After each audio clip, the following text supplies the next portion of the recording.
नमस्कार, मी doctor Jayashree Shainik Patil, x-ray, sonography, CT scan, MRI तज्ज्ञ, वेट diagnostic and research centre Sangli, राज्यपाल नियुक्त बाल न्याय मंडळ सदस्य जज म्हणून मी कार्यरत आहे. आज सुरू होणाऱ्या शारदीय नवरात्र उत्सवाच्या तुम्हा सर्वांना खूप खूप शुभेच्छा. आज देवीचा पहिला दिवस आणि आजची पहिली देवी आहे ती म्हणजे शैलपुत्री. शैल म्हणजे पर्वत, पुत्री म्हणजे कन्या, म्हणजेच ही पर्वताची कन्या, म्हणजेच ही हिमालयाची कन्या. ही परत पार्वती आणि दुर्गा म्हणून पुढं तिची आपण पूजा करायला लागली. तर या पवित्र पहिल्या दिवसाच्या पूजेचा मान आहे तो म्हणजे पांढऱ्या रंगातल्या साडीची पूजा आहे या देवीची.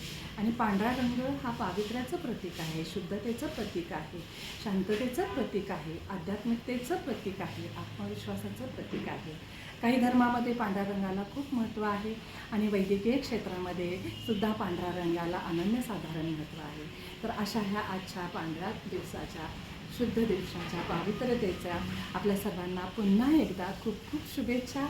धन्यवाद.